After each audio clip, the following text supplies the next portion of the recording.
கூட்டத்தில் கலந்து கொண்டு மற்றும் கட்சி நிர்வாகிகளை சந்தித்து கள நிலவரத்தை அறிவதற்காக நான் கோவை வந்திருந்தேன்.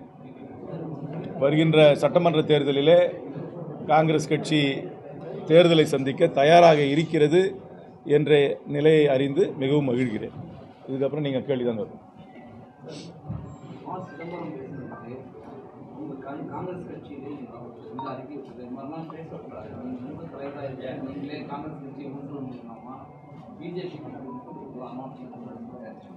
அவருடைய முன்னாள் நிதியமைச்சர் மற்றும் உள்துறை அமைச்சர் அவர்கள் 50 ஆண்டு காலத்துக்கு மேலாக அரசியலில் இருக்கிறார்.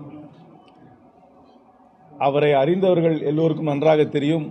அவர் எதை பேசினாலும் சிந்தித்து நிதானமாக பேசக்கூடியவர்.